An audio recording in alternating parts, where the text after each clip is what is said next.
Okay, testing, testing. Can anybody hear me on this thing? Yes? Does that sound okay? All right, great. Hello, everybody. Welcome to week 4 of our Revelation class. If I seem a little tired and frazzled, I am a 5th grade small group leader for Grace Kids Camp, and so thank you. It is true selfless sacrifice, isn't it? Yeah, just kidding. No, it's amazing. The kids are awesome, but I got a group of particularly squirrely boys who I don't think have ever once walked in a line from place to place. They only run and scatter, and so kind of wiped out, but it's part of the job. All right. Why don't we open with a word of prayer, and then we'll begin. Well, Father God, thank you for bringing us all here this evening. We are so grateful that we can spend time together digging into your word. I'm grateful for the opportunity to do my own research and to learn more about the background that has just enlightened my own understanding of the New Testament. And I'm just so grateful that we have the opportunity to share in that learning together. I pray, Father, that as we conclude the class today, that we would each one of us hear clearly from your Spirit's voice. I pray that I would just disappear, your Spirit would remain, and that each one of us would come away with new insights into your teachings, and that these would be practical and relevant insights into our own faith and into the world that we live in today. So, Father, we pray these things in the name of Jesus. Amen. Amen. It was May of 1453. 1453, the mighty city of Constantinople was under attack by the Ottoman Sultan Mehmet the Conqueror with a multinational army that was storming the gates. Now, the city, Constantinople, which had been the capital of Byzantium, the Byzantine Empire for like 1,000 years, it had withstood countless wars and countless invasions by, there was a crusade that went through there were Vikings that went through there were uprisings in the region, and the so-called Theodosian walls that protected the city of Constantinople had never fallen. After 23 different sieges of the city, these walls had held out. So over 1,000 years, the city had never been breached. It had only been occasionally conquered by some sneaky other tactics. But the walls had held, except there was panic in the city this time. There was one reason why there was panic in the city. It was because this time something was different. Echoing through the streets of Constantinople were the sound of gunpowder cannons. This was the first time that anyone in the world had withstood an artillery bombardment with gunpowder cannons. The Ottomans had them, and the Theodosian walls did not stand up to the attack. And so these walls were crumbling, and the citizens of Constantinople were panicking. Many of them ran into the protective walls of the Hagia Sophia Cathedral. This cathedral was one of the most spectacular church buildings in the entire world, and it was pretty much the largest church building for over a millennium, or almost a millennium. And it had served effectively as the center of Christendom for all the years since 547 AD. This church was the center of it all. We think of St. Peter's Basilica. This was before that and mightier than that in the Byzantine Empire. And so the citizens fled there. Beyond, of course, the divine protection that they assumed that they would receive in a place like that, such a holy site, they also thought that as they fled into this place, they'd be reminded of the power that was on display of the Byzantine Empire. Because the Hagia Sophia had these massive doors which would withstand attack, but beyond that, they also, on the outside of this Hagia Sophia Cathedral, were these symbols that would remind them of who the Byzantines had become. One of these symbols was a three-headed snake statue, which was actually a token of the Greek victory over the Persians at the Battle of Plataea in 479 BC, and that this had been in the Temple of Apollo in Delphi for a while, and now it was on display outside the Hagia Sophia, a token of their dominance even over the Greek world.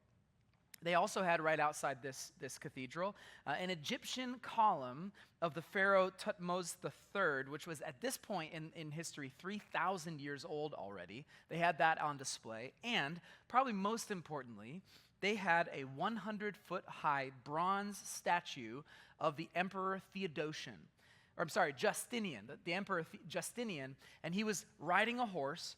And it was a monument. This massive, massive statue was a monument to the unstoppable might of Byzantium, and it was a symbol of God's blessing over this Christian empire. So I'm going to read you some of what 6th century author Procopius, how he described this statue, because I think it's fascinating. He says, "The horse faces east, and it's a noble sight. On this horse is a huge statue of the emperor, dressed like Achilles. His breastplate is in the heroic style, while the helmet covering his head seems to move up and down, and it gleams dazzlingly.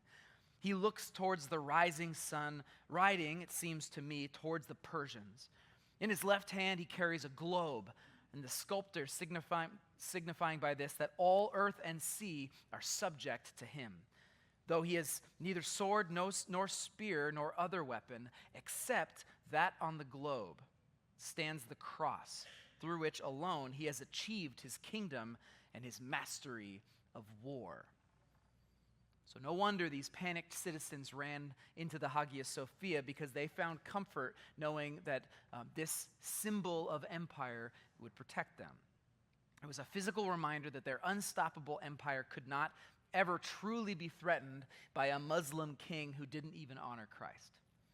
They just had to have faith, and they had to wait for God to deliver them. Well, I'm going to read from another excerpt. This is from a modern history by a guy named Roger Crowley, as he describes the fateful events of what happened next. "Under repeated axe blows, the 4-inch thick door of the Hagia Sophia shuddered and crashed open, and the Ottoman troops poured into the great building. Above them, the mosaic figure of Christ in blue and gold watched impassively, his right hand raised in blessing, and in his left a book inscribed with the words, 'Peace be with you, I am the light of the world.' A wail of fear arose from the cowering population as the soldiers burst in. Cries were raised to God, but it made no difference. They were trapped as in a net. There was little bloodshed. A few who resisted, and perhaps some of the old and infirm, were slaughtered, but the majority surrendered like sheep. The Ottoman troops had come for plunder and profit. They ignored the screaming of men, women, and children as each soldier struggled to secure his own prize.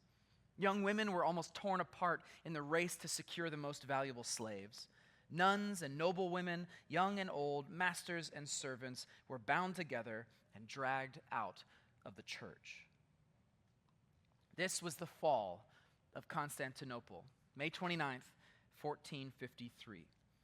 And from this point on until the early 20th century, Constantinople, or Istanbul as it later became known, was the capital of the Ottoman Empire. For the most part, a Muslim empire. And the Hagia Sophia Cathedral was converted into a mosque, which it remains to this day. Now it's a museum/mosque, but it's still a functioning mosque. And I had the opportunity to visit it last year. I got to go into the Hagia Sophia, and I can tell you, it is truly a spectacular building.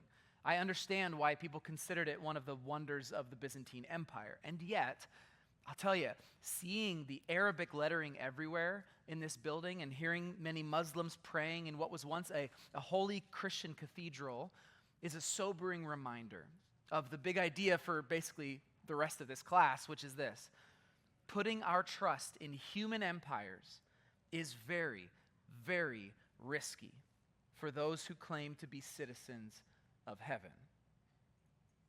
Putting our trust in human empires is very, very risky for those who claim to be citizens of heaven.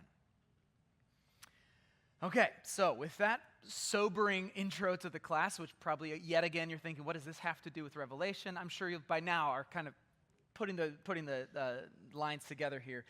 We are going to conclude this class by essentially looking at one final time at John's warning to his readers, to the church, and his encouragement to the church. And we're going to hopefully be able to apply it at least a little bit to our own cultural moment.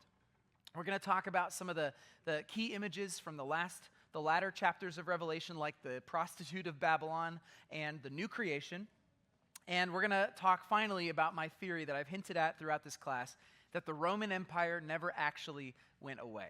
So I'm going to explain that finally, and we'll get into that.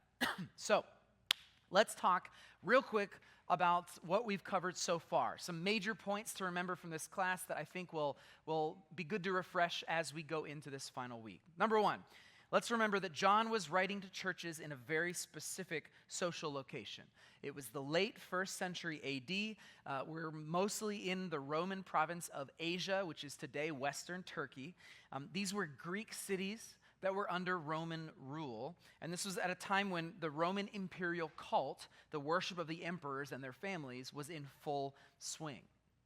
John, as he writes this letter, has a very specific purpose in mind. He is concerned that his readers he does not want them to compromise with Roman rule or values. He sees it as a very dangerous threat to the church. The way that he describes it in the book, he talks about Rome or the emperor himself being empowered by Satan, right? The dragon who gives the beast his power. John's point is obvious. There is no compromise with the devil. You cannot compromise with Satan and come out unscathed on the other side.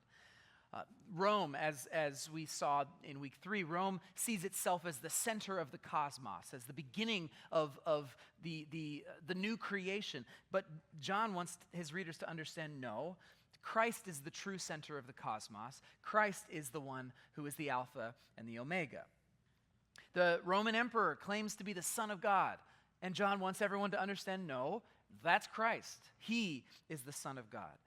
Rome rules through might and power. Christ rules through self-sacrifice. Remember, the Lion of Judah is a slaughtered lamb. The bottom line point that he makes is that those who follow Christ should be prepared to suffer and die as a living testimony, a martus of this truth. So those are the main points that he wants to get across. And how does he get these points across? He does it through, well, two things. One, apocalyptic imagery. He uses this genre of apocalypse, which is filled with symbolic creatures and scenes which convey spiritual truths that are behind human realities. He's pointing to truths that go beyond our just normal everyday consciousness. For example, the beast from the earth, which rises up and forces everyone to worship the beast from the sea. Well, I put forth the idea, and I think this is plausible, that beast from the earth represents the sort of aristocratic powers of the imperial cult in Ephesus and Smyrna, etc., which forced the people to worship the emperor. I think that's what he's doing there. He's using imagery to convey concrete ideas. But it's not just through apocalyptic imagery. As I've returned to many, many times in this class, John is a Bible nerd. And so much of his language and ideas and literature comes from concepts that are directly out of the Hebrew Bible. He's making constant references to prophecies and narratives and images from the Old Testament. And so, as I've said a couple times in this class, I think the best tool that we can have to understand the meaning of this apocalyptic imagery in Revelation is not some kind of code book, but the Old Testament. That's the best tool we can have. When we understand that, suddenly Revelation comes into new focus.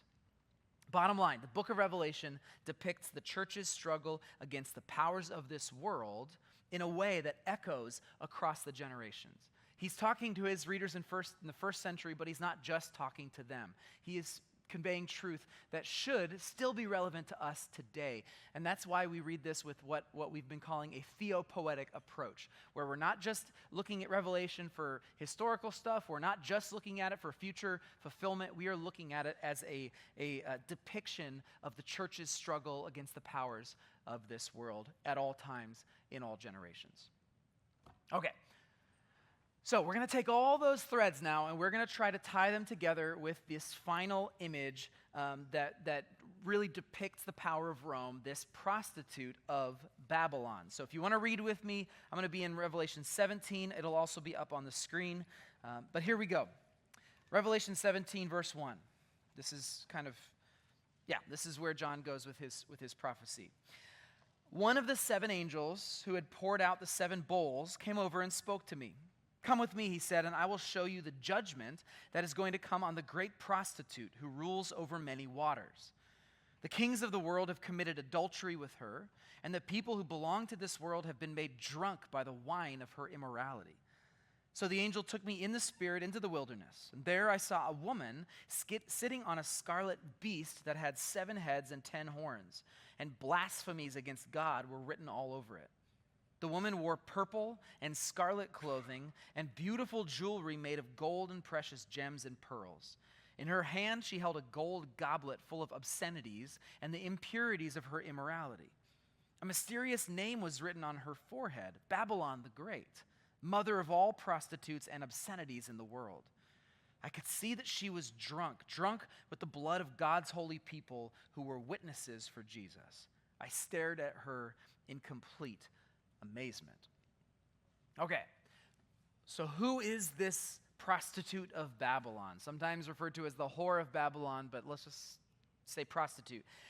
She is a woman in the wilderness, as John describes her, which I think is a pretty clear callback to another woman that we last saw in the wilderness. Do you remember who that was?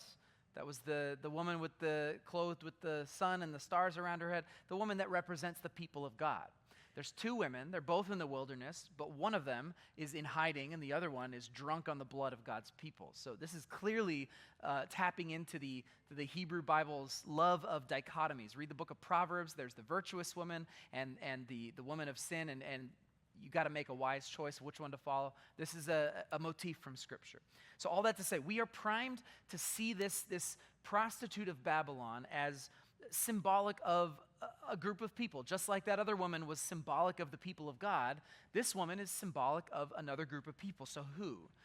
Well, again, lots of theories, but I'm just going to go ahead and cut to the chase with the one I think it makes the most sense, which is I think she represents the people or the city of Rome, the city of Rome itself, especially the aristocracy, the senators, the priests, the patricians, etc.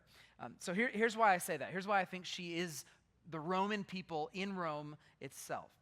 For one thing, she is seated on a scarlet beast, and obviously that is the beast that we read about earlier. That is the beast from the sea. And so she's sitting on, empowered by, in another sense, the beast, which, as we've already covered, is likely the Roman emperor, or the role of the Roman emperor. So that's where she's getting her power.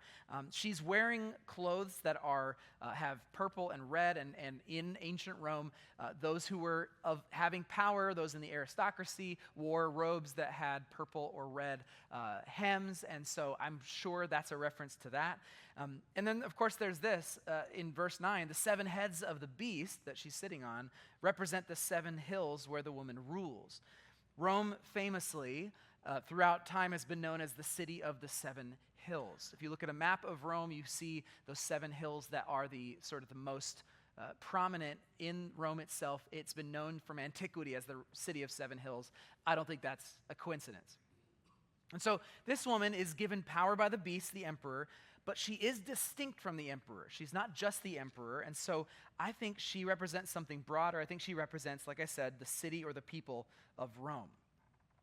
In the Old Testament, the Hebrew prophets often depict God's judgment over capital cities personified, and they're often personified as unfaithful women or prostitutes. For example, Ezekiel 16 does the exact same thing with Jerusalem. Jerusalem is an unfaithful prostitute that's deserving of God's judgment. That's just kind of how they did it.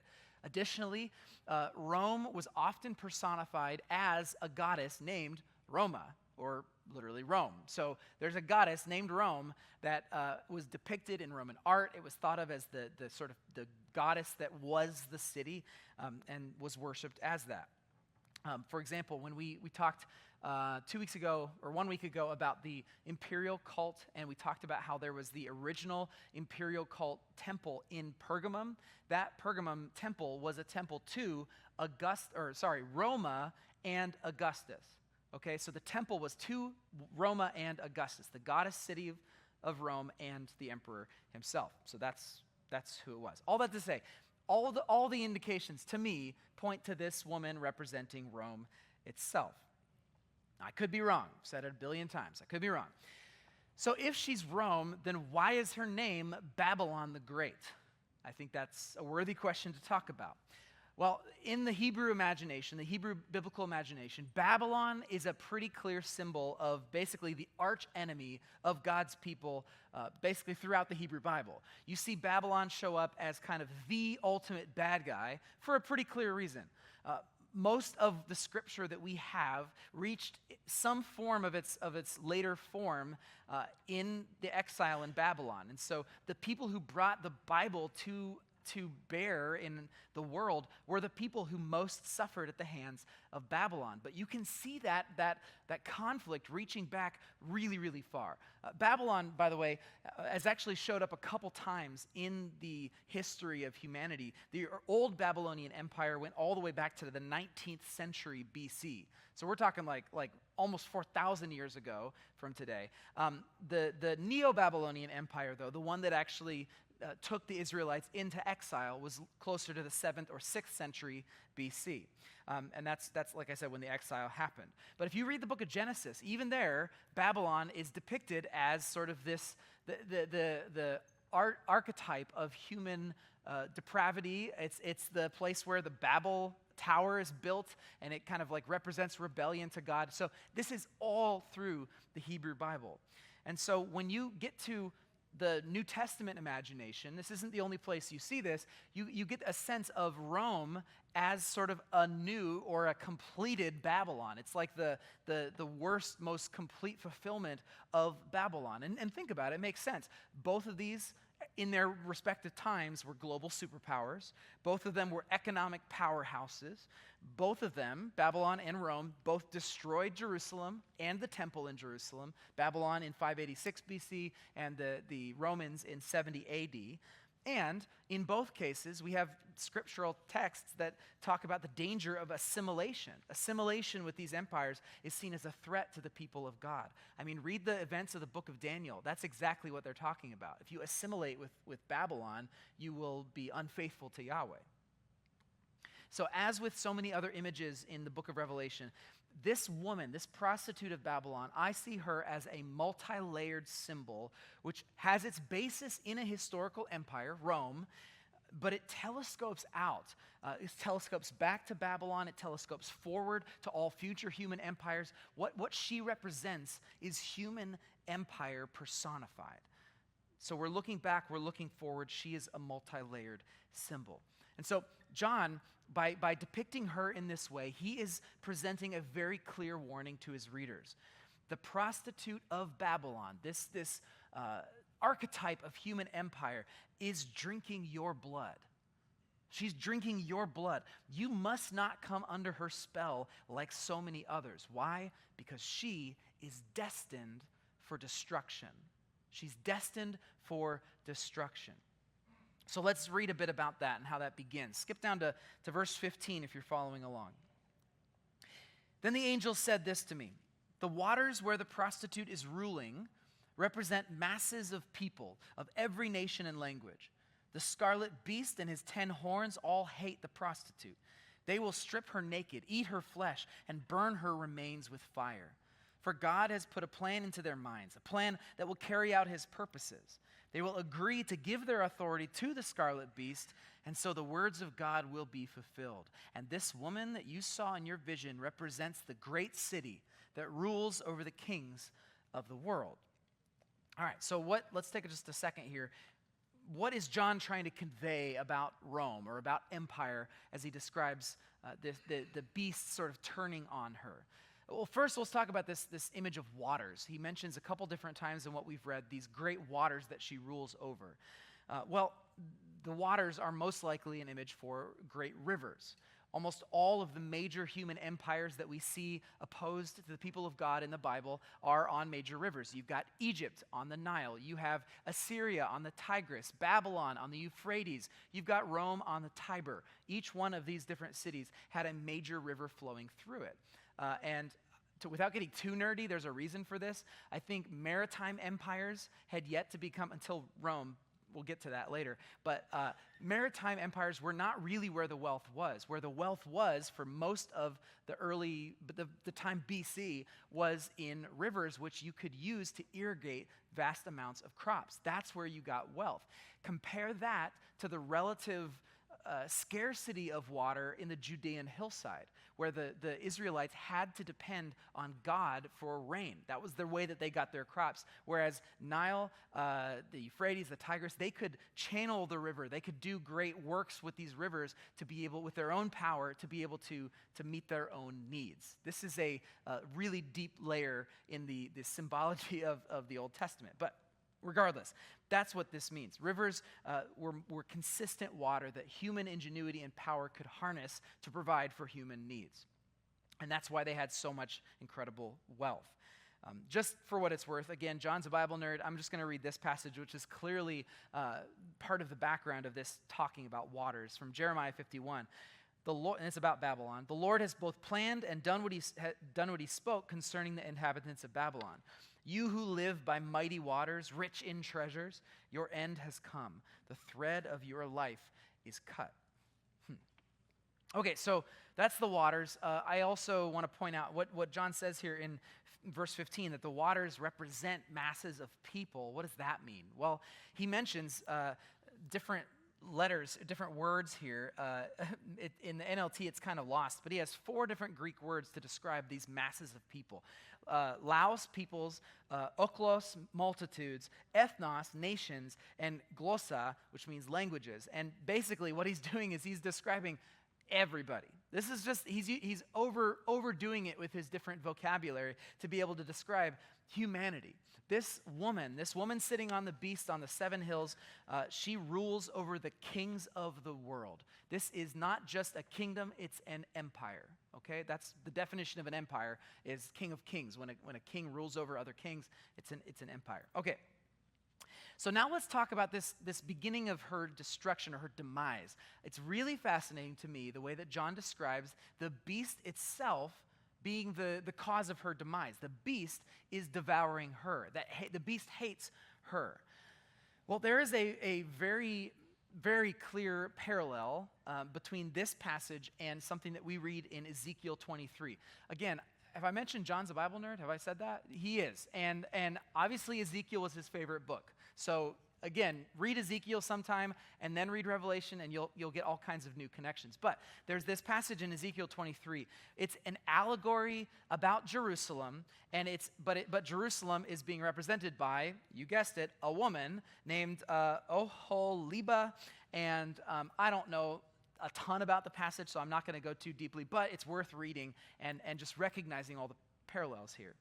He says, "For this is what the sovereign Lord says," this is from Ezekiel, "I will surely hand you over to your enemies, those you loathe, those you rejected. They will treat you with hatred, and they'll rob you of all you own, leaving you stark naked. The shame of your prostitution will be exposed to all the world. You brought all this on yourself by prostituting yourself to other nations, defiling yourself with all their idols. Because you have followed in your sister's footsteps, I will force you to drink the same cup of terror she drank." So, if you hold up what we just read about the prostituted Babylon and this parable of Jerusalem, what you see is the same thing. Both women will be hated, stripped of their clothes, robbed, mutilated, and consumed by fire. So that's nice for them, but whatever. Anyway, this is a clear oracle of destruction. It's a prophecy that falls into a category of an oracle of destruction, which is very common in the Old Testament prophets.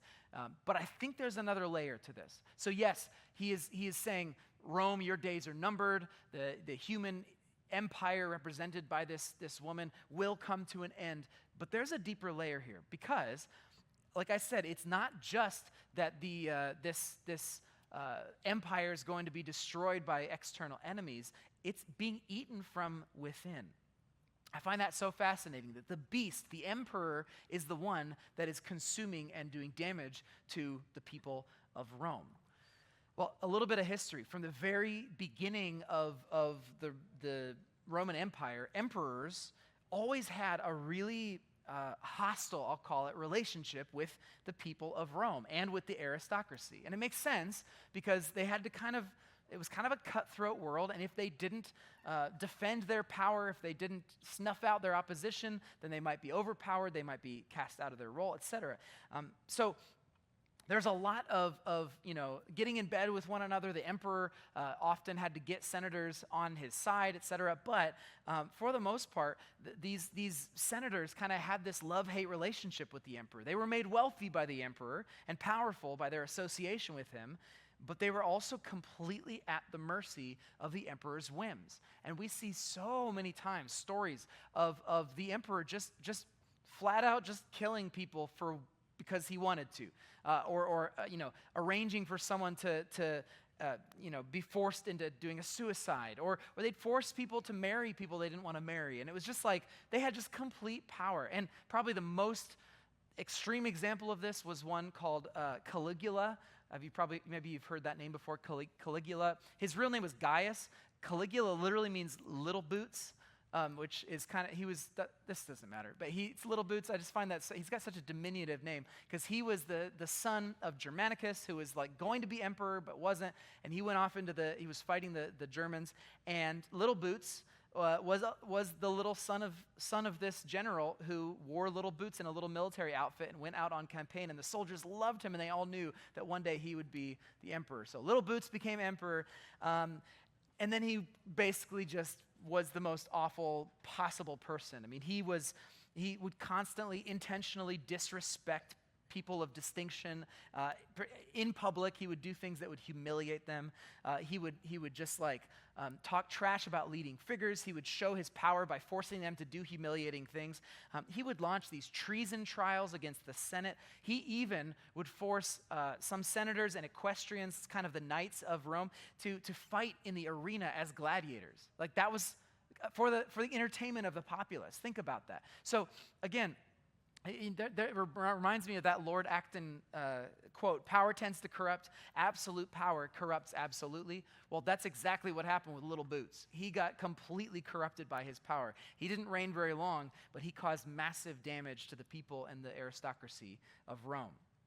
So again, this woman on the beast, this beast is not to be tamed, and this beast will cause her harm. She should not be surprised that this beast that gives her power is also one that can overpower her.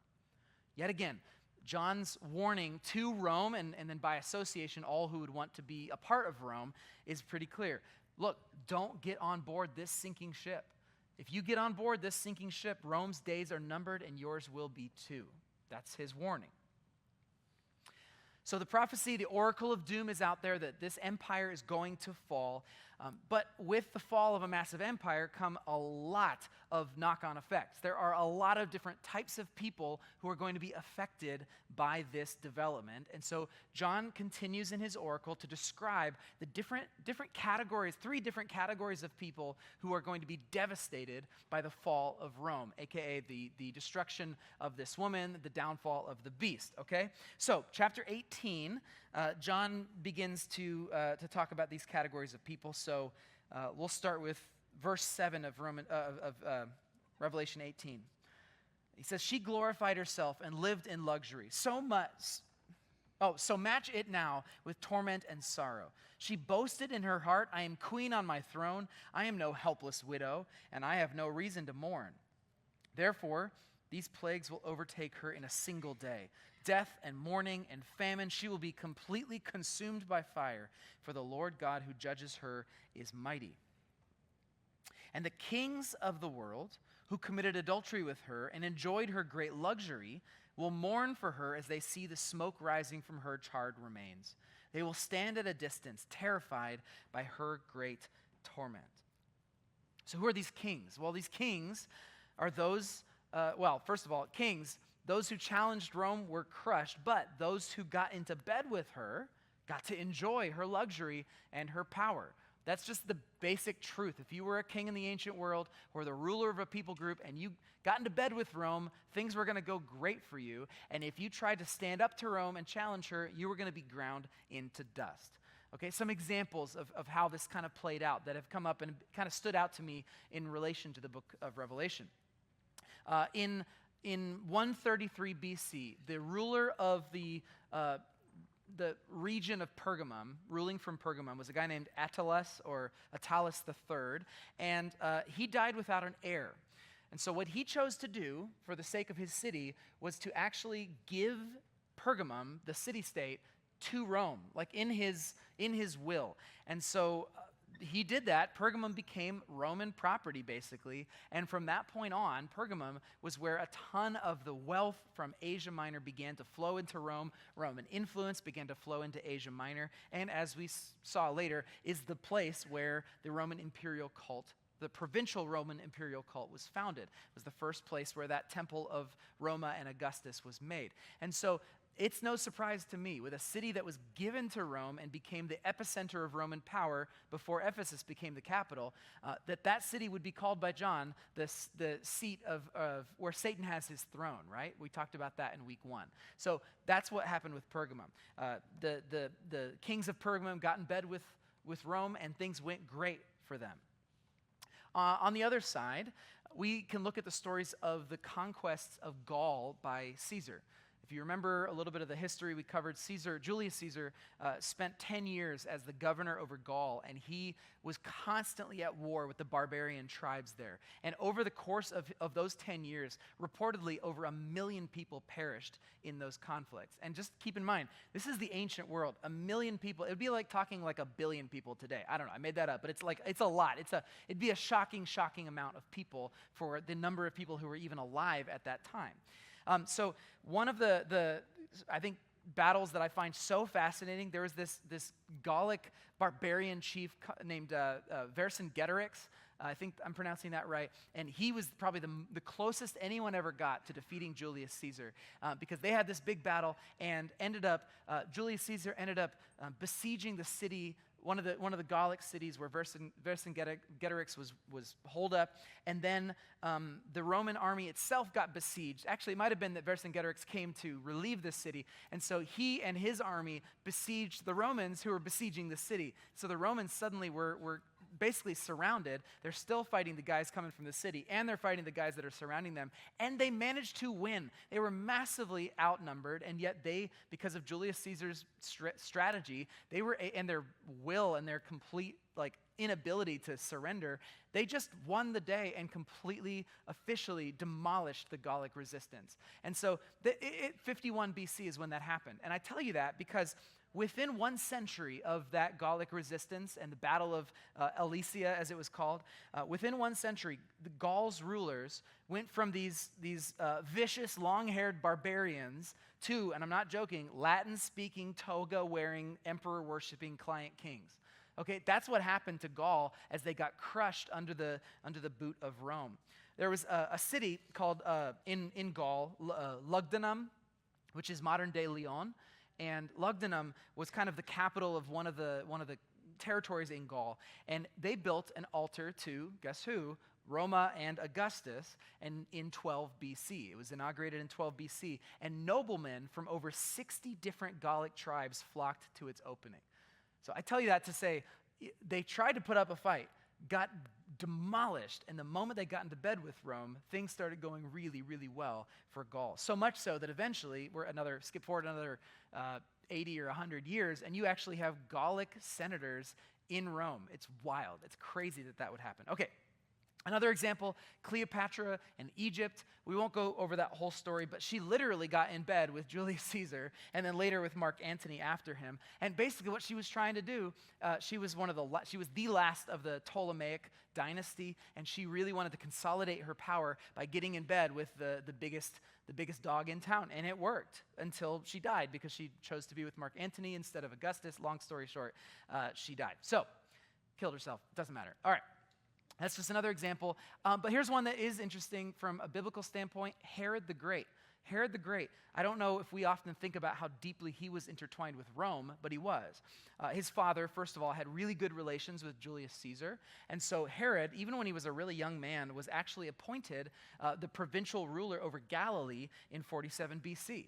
And so Herod, young man, he's ruler over Galilee. And then the Parthians, a.k.a. the Persians, invaded and actually spent about a year or so ruling over Judea. And during that time, Herod went to Rome pleading for help. And I don't really know the details, but somehow, unexpectedly, he came back having been appointed as the king of the Jews. So he was given Roman Roman power as a client king and an army to be able to defeat the Parthians, and that was how he became the king of the Jews that we read about in our birth stories of Jesus. It was Herod who because of Rome, was able to rule in Judea, even though he wasn't even really Jewish. It's kind of crazy. So, okay, it pays to be friends with Rome. That's my point. All right. Bottom line, these kings, all these kings who bent the knee to Rome could bathe in her power, because that's what we're talking about here, really, power. The world's authority structures aligned to her glory. And Rome's destruction is a symbol, in my opinion, in John's book, for the collapse of human dependence on power and violence and might. And so no wonder these kings are mourning because of what they've lost. All right, so let's move on to the next big category of people, the second category of people who are devastated by the fall of Rome. Verse 11. The merchants of the world will weep and mourn for her, for there is no one left to buy their goods. She bought great quantities of gold and silver and jewels and pearls, fine linen, purple, silk, and scarlet cloth, things made of fragrant fine wood, I don't know what that is, ivory goods, and objects made of expensive wood and bronze and iron and marble. She also bought cinnamon, spice, incense, myrrh, frankincense, wine, olive oil, fine flour, wheat, cattle, sheep, horses, wagons, and bodies. That is, human slaves. Then he kind of shifts to some oracle of destruction. The fancy things you loved so much are gone, they cry. All your luxuries and splendor are gone forever, never to be yours again. I love just how long that list is of stuff. There's so much stuff there, and that is completely on purpose. So the second big category of people who are mourning the destruction of Rome are merchants. Bottom line, those seeking to be wealthy found their path to wealth in Rome. And we know that from the archaeological record, because goods and products from all over the Roman Empire flowed into Rome to enrich her people. There's this crazy development that happens around the time of Julius Caesar and Augustus in the Bay of Naples, which Naples, we all know, that's like kind of south of Rome a ways. And we don't all know that. I didn't know that like 6 months ago, but now I do.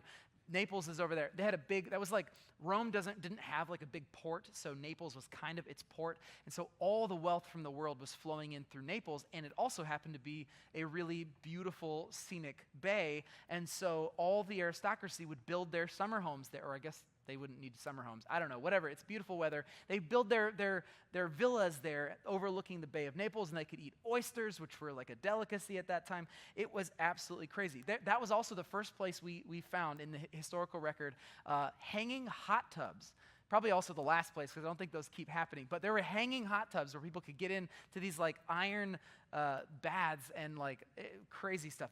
Romans loved their baths, all right? They loved their baths. But here's what's crazy. So Naples is kind of emblematic of this wealth that was flowing in. But you also can see the types of things that the Romans are enjoying become wild, and they come from all over the world, including as far as India. Listen to this quote I love from Peter Frankopan's History of the World called The Silk Roads. He says, the poet Martial typifies the internationalism and expanded knowledge of this period. In a poem, mourning a young slave girl, comparing her to an untouched lily, to polished Indian ivory, to a Red Sea pearl with hair finer than Spanish wool or blonde locks from the Rhine. So this is within the imagination of a poet in this same time period. Globalization was, frankly, for the first time, becoming a legitimate thing. And wild animals is another example of this, because wild animals were brought to Rome, usually either put into gardens or forced to fight each other to the death for the entertainment of the masses. And here's how Tom Holland in Rubicon describes this. He says, Pompey had filled his theater with wonders from every corner of the empire. Not only lions, tigers, and elephants, but leopards, lynxes, rhinoceroses, and stag wolves, to say nothing of the mysterious Cephas, a creature from Ethiopia with the hands and the feet of a man, so rare that it was never seen in Rome again. Any ideas what Cephas might have been? Nobody knows. Possibly baboons? They think baboons, and I think it's probably baboons, but that's crazy. There were literally sub-Saharan African creatures that were finding their way into Rome itself. Wild. But while we're talking about wealth, we have to talk about the sort of economic foundation of all of that wealth, which is the fact that it was maintained at a terrible cost: slavery. Slavery has been a part of the world, had been a part of the world for forever, but it became kind of a uniquely horrific and widespread reality in ancient Rome. There are some estimates that up to a quarter of Rome's population, the city of Rome's population at one point, was enslaved. They worked in the mines, they worked in the farms, they were galley slaves. I don't think we think about this enough. Most of the time when we picture ships going around the Mediterranean, we think of sails, right? Because they did have sails, and that totally is true. But most of the power that they used to get around and to navigate and to fight was with massive amounts of slaves down in the galley using oars. And they had, like, have you heard of a trireme? That's a way of describing a 3-level galley, basically. So there's 3 whole layers of guys with giant oars, slaves that are chained to do all of this oaring. Well, the Romans invented something like, I don't know, it's like a pentareme or something like that. They had like a 5-layered ship that they could use with just vast amounts of slaves powering with human labor their ships. Okay, I just thought I'd point that out because I think I don't think I ever really paid as much attention to galley slaves until recently. Okay, so here's a quote about slavery from 55 AD. Seneca says this. He says, "A proposal was once made in the Senate to distinguish slaves from free men in their dress, in like what they wore.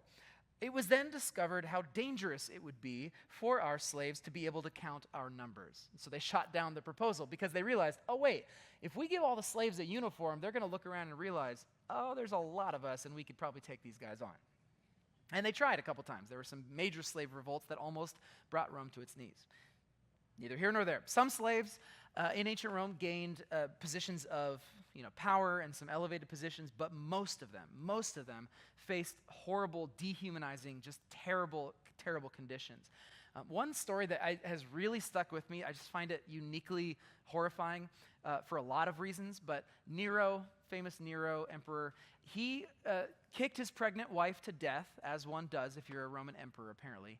But he did that, but then afterwards he regretted it because he loved her. And like, obviously, but like he was obsessed with like her look, how she looked, and so they did this search across the Roman Empire, and they found this young slave boy who looked just like her. It was a boy, but he looked just like his dead wife. And so guess what they did? And I'm sorry if this is oversharing. They castrated him, and then they married him to Nero, and he went around everywhere he traveled. He brought this wife of his along with him, and they did like a full-on marriage ceremony. This boy got all the honors of being the wife of the emperor. It's like, imagine having a life that has so little value that they can just do that to you, okay? I'll give you another quote from Tom Holland. He says, in general, the right of a master to glut his sexual appetites on a slave, rather as he might blow his nose or use a latrine, was taken for granted. It was a perk of ownership, plain and simple. No sense of shame is permitted a slave, as it was said back then. So what I'm trying to get across here is that the time of Rome was a time of unparalleled wealth. It absolutely had never been seen before. The kind of staggering wealth and riches and luxury goods and all, it was for the whole empire, everything. It was like a rising tide raises all ships. Well, like there was a lot of wealth in the empire, but it also came at a time of unprecedented income inequality and abuse of the working class. So bottom line, the globalized empire of Rome created a deep dependence on her wealth. First we talked about power, now we're talking about wealth. Merchants and markets and artisans and farmers and slave traders all had Rome to thank for their success and their affluence. Rome's destruction, then, is a symbol in Revelation for the collapse of human reliance on money or on wealth. Because when humans depend on that, it ultimately leads us astray. Okay, let's look at the final category of people who are affected by Rome's pending destruction. Verse 17. And all the captains of the merchant ships and their passengers and sailors and crews will stand at a distance. They will cry out as they watch the smoke ascend, and they will say, "Where is there another city as great as this?" And then they will weep and throw dust on their heads to show their grief. And they will cry out, how terrible for that great city. The ship owners became wealthy by transporting her great wealth on the seas. In a single moment, it is all gone." Now, that again talks of the globalization and the wealth that was going across, but I think it also hints at another important factor. These captains and passengers, what they represent, those who once feared the dangerous seas could now traverse the chaotic waters with impunity thanks to Roman influence. Okay, so we're going to talk about influence here for a moment. Prior to the Roman Empire, sailing was a very, very dangerous business. Obviously, there's storms, there's the challenges of traversing waters and finding your way to your destination, but probably the most vicious thing out there were pirates who would roam the seas to take all of your things. So it was a massive risk to be in the shipping industry. Plus, it was expensive. There's boats, there's timber, and all of that. But when Rome came along and began to create like a universal empire over the Mediterranean, these challenges, one by one, began to be overcome. Shipping lanes started to become well-traveled and pretty much as well-traveled as the famous Roman roads, which I can't believe we haven't talked about in this class, but they made great roads, all right, so they could get stuff back and forth. Well, the seas became as well-traveled as those roads because piracy was significantly done away with, and they had better ship technology over time, and because they were this vast empire, they had access to wood from all kinds of places that they never would have been able to access before to build these sturdy ships. And so just to kind of give us an example that we might be a little bit more familiar with, just to think about how absolutely crazy it would have been, how different this would have been, let's just think about traveling between Ephesus and Corinth. Okay, because we are familiar with that as we think about the missionary journeys of Paul and that sort of thing. Travel between Corinth and Ephesus was either a significantly long journey over land across the Bosphorus Straits, like all the way across through where modern-day Istanbul is, and then down the other side. There were bandits on the roads. It was a long road to travel. It was expensive to go that way. Or you could go via water and face shipwrecks, piracy, all the stuff that we just talked about.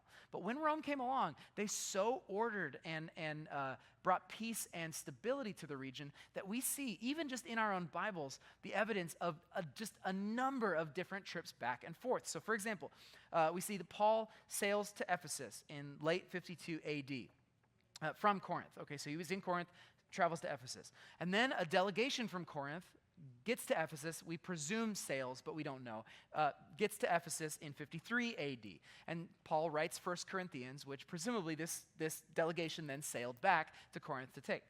Paul sails to Corinth again in what we have a hint of in possibly 53 or 54 AD, which is referred to by some scholars as his short, painful visit. Because he says in 2 Corinthians, "I decided that I would not bring you grief with another painful visit," which indicates that he had been there for a second. So he probably sailed there and sailed back again. Paul then traveled by land around the Aegean to go visit a few more of his churches that he started. But then he goes back. He sails back to Ephesus from Corinth, and then he sails on to Caesarea. And then Apollos arrives in Ephesus from Alexandria, which is in Egypt. And then within just a couple of years, we see this kind of maritime traffic becoming absolutely crazy. It's like the number of ships that would have been taken just to do the things we read about in our Bibles points to all of these things that had changed. And I know what you're thinking, maybe. Shipwreck of Paul. I thought you said these ships were better. Didn't Paul get shipwrecked? Yes, he did, because it still was a dangerous thing to go on the waters. But I think that example is actually the exception that proves the rule. And here's why. Because in the story of Paul getting to his shipwreck, the ships that we see coming and going in that story are wild. We see dozens of ports mentioned. We have mentions of Alexandria, Asia Minor, Crete, Cyprus, and Malta. And we see all of this happening without any record of any other ships crashing in the story. It's just Paul's. So I don't know. All that to say, there's a lot going on. And it was very, very clear that the Romans had mastered the seas. Now, here's what's crazy about all of this. When Rome first started out, when they were first, let's say, battling the Carthaginians in the 3rd century BC, Rome had no maritime knowledge whatsoever. Like they didn't know any, they were from like the hills of central Italy. They didn't know anything about the water. However, by the first century, the Romans were not only dominant across the Mediterranean, they were regularly using their boats to travel across the English Channel and invade the Britons. So like they mastered the seas. And so here's why I think this matters, why I think the maritime imagery that John is using here matters. I think this is a broader spread or indicative of a broader spread of Roman influence across the known world. Because yes, they were able to travel across the Mediterranean, but think of what that would have meant for people living in that world.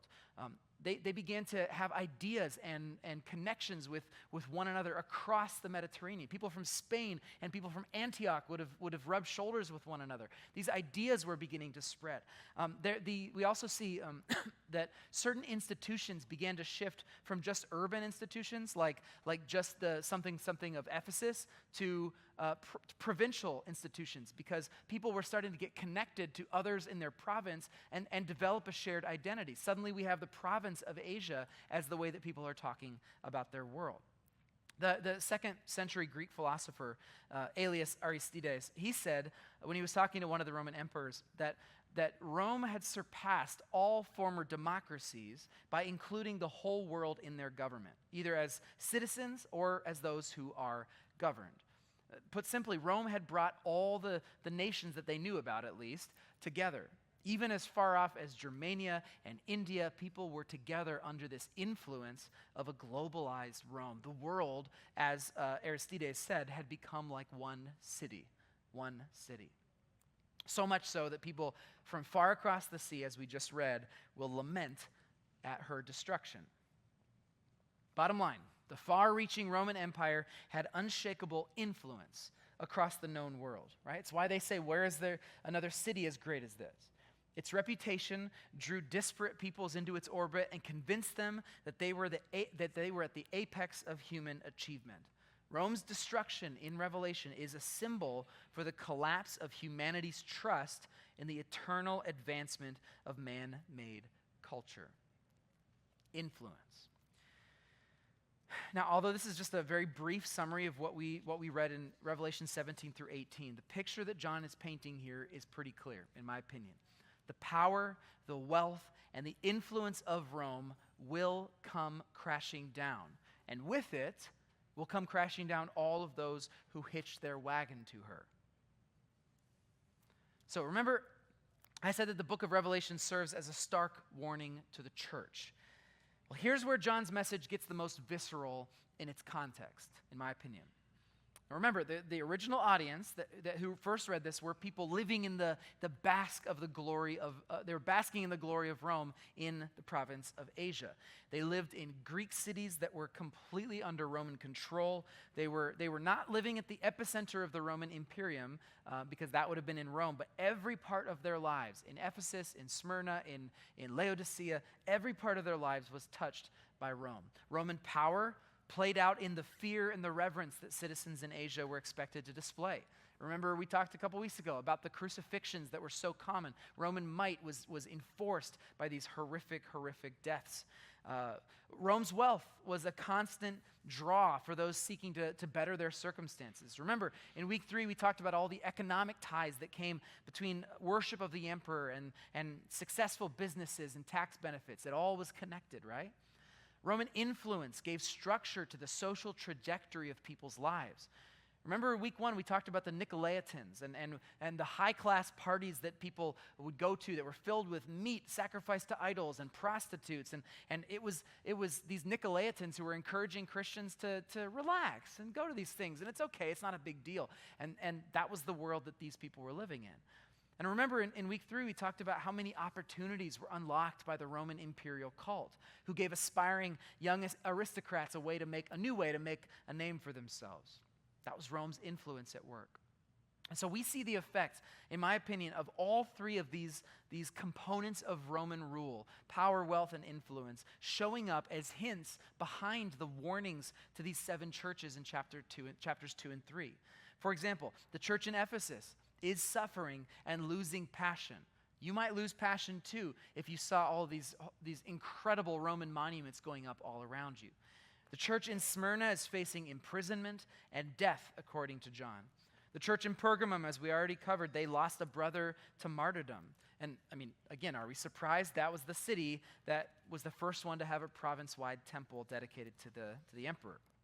The church in Thyatira is being led astray by sexual immorality and food offered to idols. The church in Sardis is hollow and dying inside. The church in Philadelphia is about to face a time of great testing. And the church in Laodicea is being deceived by its wealth. And if you look at a map of Laodicea, you realize that it is located on a major road that brings goods, a Roman road actually it started as a Persian road, then became a Roman road that took goods from Ephesus all the way to Persia. Although the book is designed to be about more than just the threat of Rome itself, right? It is theopoetic. It goes way beyond just Rome. It is hard to ignore the massive, massive influence that Rome has over the state of the church in Asia Minor. And John is desperate for his readers to demonstrate the power of Christ through their steadfast resistance to the temptations of Roman power, wealth, and influence. He wants them to resist. This is a resistance document. So, I've mentioned John's warning being clear several times. I'm just going to kind of recapitulate the whole warning that he gives that I think is the central message to the church of the book of Revelation. He's basically saying this to his readers: do not bow the knee to Rome. She is destined for destruction. Only those who patiently endure the trials to come and reject the allure of empire will be able to defeat the schemes of the enemy, who wants nothing more than to devour us. Do not bend the knee. She is destined for destruction. That, to me, is the warning of the book of Revelation. It's a deeply provocative and anti-imperial message to its original audience. But I believe it's also a searingly relevant message for us today. Why do I say that? Well, because as I've hinted at, like I said, several times in this class, I believe a pretty simple fact, that the Roman Empire has not yet been destroyed. The beast from the sea has not yet been thrown into the abyss. The prostitute of Babylon is still sitting on its back. So let me explain what I mean by that. And I'm going to use these three categories that we've just talked about, power, wealth, and influence, to do that. So first, let's talk about power. Now, it is true that the city of Rome itself began to struggle with barbarian invasions in the 4th century. In 476, the last emperor of the Western Roman Empire in Italy was deposed by a Germanic barbarian king. Okay, so we do know that Rome itself, the city, did decline. So you might think, okay, well then that's the end of Roman power, right? Not exactly. Because in the early 4th century, the Emperor Constantine, we'll come back to him, the Emperor Constantine built the city of Constantinople, named humbly after himself, and he shifted the center of Roman power east. If you look at this map here, you can see that this is what we call the Byzantine Empire. And Constantinople is right there at the top of what is pretty close to Asia Minor. So Constantinople, which was built on the city of Byzantium, is what is the center of power of what we call the Byzantine Empire. But here's the thing. The emperors of Constantinople, the Byzantine emperors, they did not call themselves Byzantines. Do you know what they called themselves? Romans. They called themselves Romans because they, as far as they were concerned, they were the direct continuity of Roman power. Sure, they shifted their capital to Constantinople, but the Roman Empire never went away. It just continued. And so Constantine was a Roman Empire in Rome, and he was a Roman Empire in Constantinople. And they maintained this power, this ideal of the Roman continuity for a further 1,000 years. So just think about that. The Roman Empire continued through Byzantium until, as we saw earlier, 1453, when Constantinople fell, as I opened my opening illustration. But it didn't end there. You might think, okay, well, so 1453, that's when the Roman Empire's power went away. Well, no, because there was another up-and-coming empire, in 1453 that happened to be significantly in the influence sphere of the Byzantine Empire, was a part of it for a while, maintained its connections to the Byzantine church, and that empire took up the torch of Rome and continued to call itself the Third Rome. And you know who that empire was? The Russians. The Russians. They considered themselves to be the successors of the power of Rome. They were the successors of the Byzantiums, and the Byzantines were the successors of the Romans. Now, it is no surprise, or it should come as no surprise, that one of the ruling families of the Roman Empire, of the Russian Empire, went by the name Romanov. It means Roman. It literally is like a connection right back to their heritage as Romans. And guess what they called their rulers? Anybody know the ruler of the Russian Empire? Tsar. It's up on the screen. Yeah, thank you. Tsar. Tsar, which guess where we get the word Tsar? Caesar. It's the Russian word for Caesar. The Russian Empire, until 1917, it ruled 1/6 of the world's landmass, which is arguably more than the Roman Empire did in its official peak. So the Russian Empire considered itself to be carrying on the torch of Rome. But the Byzantine Empire was not the only political force that thought that it was carrying forward the mantle of Roman power, because after central Italy fell into ruins, things kind of got a little dark for a little bit, but then in 800 AD, the Frankish king Charlemagne was crowned as the emperor of the Holy Roman Empire. And this kingdom, which is the kind of the predecessor to many of our modern Central European nations, many of them, also called themselves Roman. They talked about themselves as the successors of Rome. They used symbols like the eagle, just like the Roman legions did when they went into battle. And guess what they called their rulers? Kaiser. You know what Kaiser is? It's a Germanic form of Caesar. You guessed it. They saw themselves as the continuity of Rome as well, which should be no surprise to us because of the way that the Nazis thought of themselves. They thought of themselves, guess what? As the successors to Roman imperial power. They reveled in Roman symbols and iconography. Hitler thought of himself as the successor to Roman imperial power, divinized, and he saw himself as a new Julius Caesar. They also used eagles as symbols of their power and authority. Nazi architects like Albert Speer drew inspiration from Roman neoclassical design.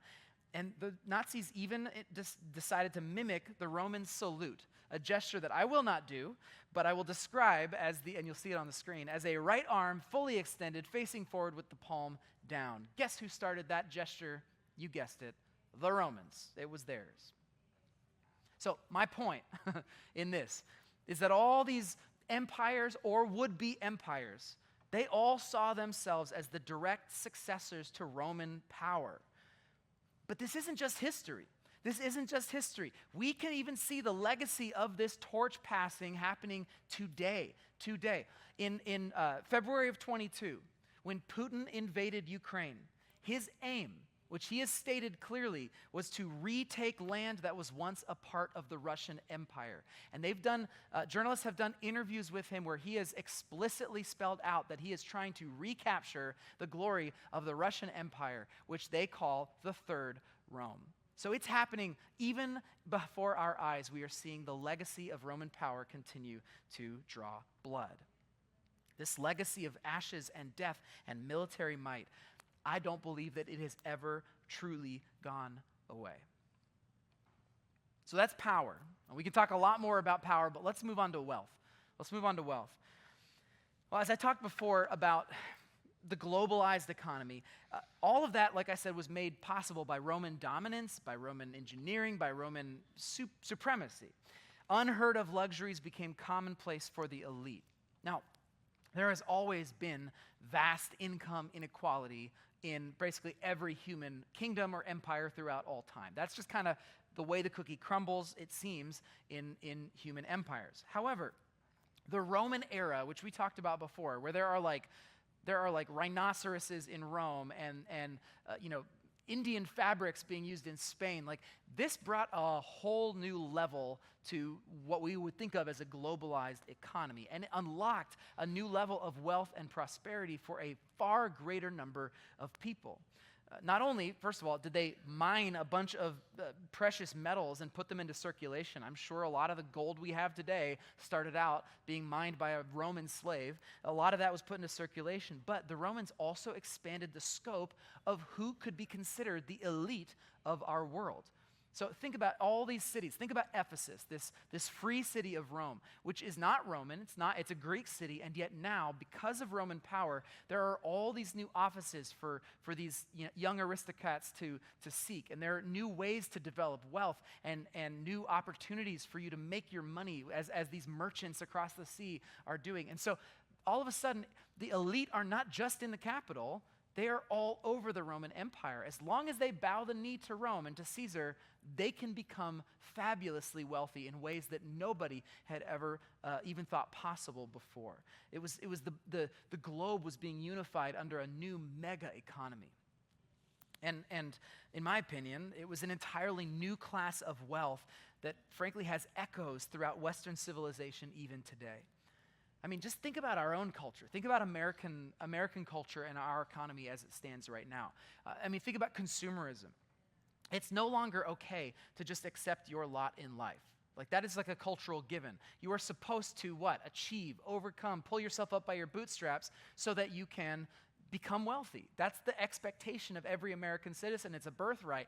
Where if you went back to ancient Rome, and you ask some commoner on the street, hey, do you want to become an elite someday? They'd laugh in your face because of course not, it's impossible. But then they began to see the Roman Empire spread new ways of making wealth. All of a sudden, a slave could become a freedman who could become a slave owner someday. You could see people who were kind of nobodies becoming equestrians, and suddenly, that's like the knights of that time, and suddenly they find themselves in political office in Pergamum. Like, it was suddenly possible, starting in that day, for people to begin to see themselves breaking free of the molds of what fate had given them or what the gods had given them. And now we think of that as a birthright. Every one of us is told you can be anything you want to be.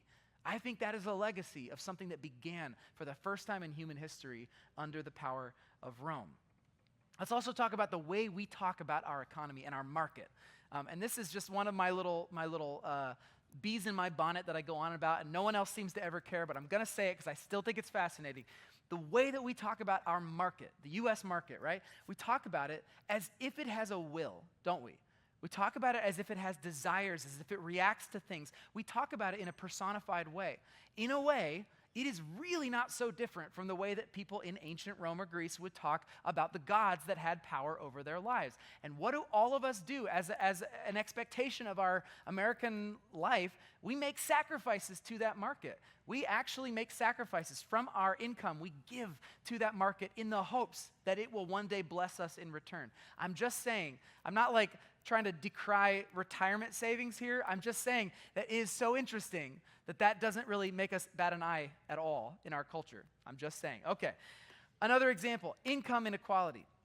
Income inequality. As the lower and middle classes of America are gaining access to riches that are unthinkable, that would have been unthinkable to the slaves of ancient Rome. And that sounds crazy because we're so convinced of how poor so many people are, and they are relatively. But if you think about the healthcare and the abundant food and the dishwashers and the luxury items that every person is able to have, we are seeing the lowest classes being raised to a level of, frankly, wealth and extravagance that the ancient Romans couldn't have imagined. But at the same time, what is happening now to the upper classes? They are being launched into a ridiculous stratosphere of wealth that we can't even comprehend, right? If the top 100 wealthiest individuals in the world set aside 8% of their net worth, we could solve global hunger like that forever. 8% of the top 100 people in the world. That's the kind of staggering wealth we're talking about. Most of us will probably live long enough to see the world's first trillionaire. And look up a video that describes how much $1 trillion is and tell me that isn't mind-boggling. So that is not a level of wealth that we would have seen in ancient Rome. However, I believe that what Rome began in its concept of a globalized economy where the super rich can become ultra rich and beyond, I think that legacy of their wealth and their view towards it has continued to echo in the hunger that has been developed in humanity for more. We are not satisfied. We are not satisfied. We want more. And that, I think, has been fed into us by this beast that has awakened us to the possibilities that we too could become elite.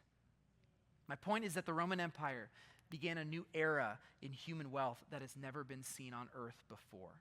And this new relationship that humanity has with wealth has fundamentally changed our world, and we still feel its reverberations today. All right, finally, let's talk about influence. Influence. John depicts an empire that spans the known world and touches the lives of people in vastly different locations and cultures. And these are people all over the world weeping as Rome falls, right? Well, although those direct connections between people around the world, they waxed and waned over the subsequent centuries, the influence of that influence has remained strong in the consciousness of humans. And here's what I mean. More than any other kingdom before it or empire before it, Rome introduced the world to the concept of a global empire. And that concept, that influence of that idea of one ruler or one empire conquering the globe has echoes in the ways that so many of the European imperial powers treated their seagoing adventures. Think of England and France and Spain and Portugal, right? What's the famous phrase that people say about the British Empire?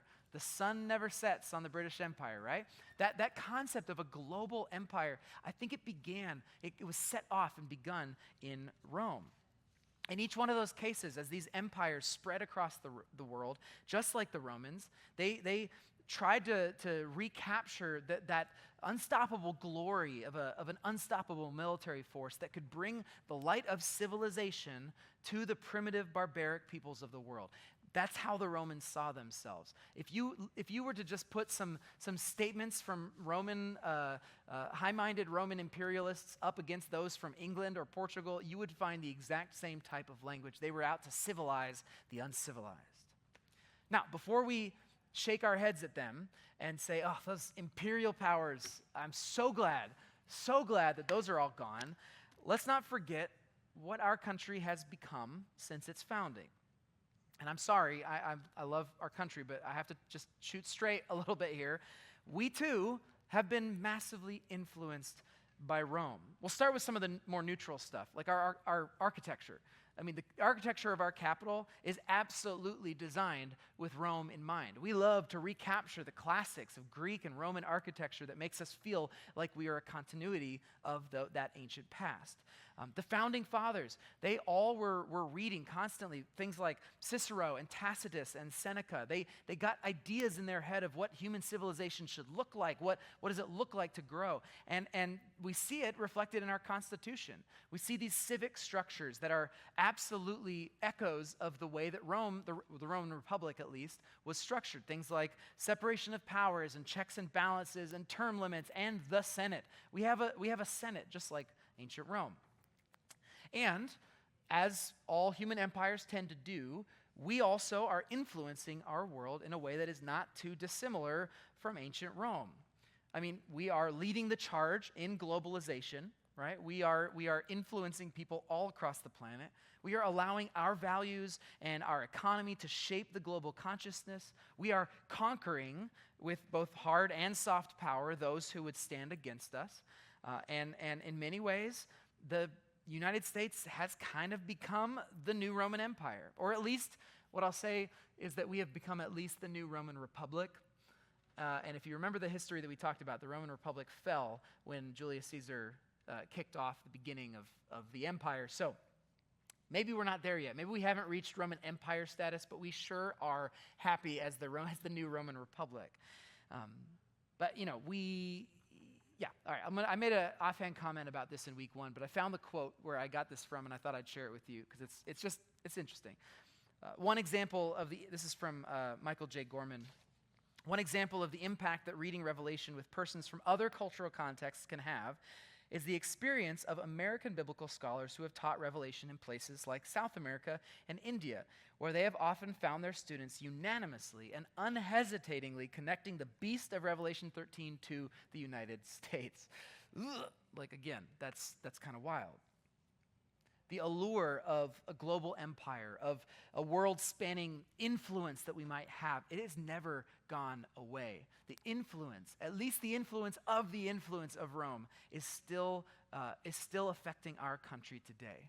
This idea of a global empire, it started with the Persians, it got picked up by the Greeks, and then it was finally established forever in human consciousness by the Romans as a possibility, a real possibility for those with the willpower to take it.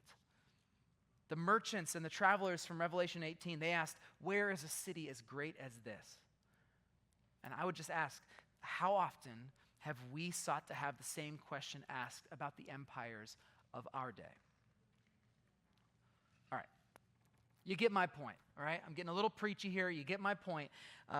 Roman power, Roman wealth, Roman influence continue to shape our world. Human empires continue to wreak havoc on humanity and draw us into violence and greed and injustice, so much so that when we're in the middle of the new Rome, we often don't even see it at all. Which is why John's warning for his readers in Asia Minor is so stark even today. He's telling them, this is not an empire that you can mess around with. Don't compromise with the beast. Don't get in bed with the prostitute of Babylon. So John wrote that to the church 2,000 years ago. How has the church done at withstanding the allure of her seduction? Let's talk about it. In the early days, the church that John was writing to, and for the next couple hundred years, was an increasingly subversive movement in the Roman Empire. It started out as what people thought of as a Jewish sect, but then it started to be a little different because Jewish people were really not trying too hard to proselytize. They weren't trying to convert other people, but then these Christians came along. And that's exactly what they were trying to do. They were trying to get other people to join their movement, to become a part of what they were about.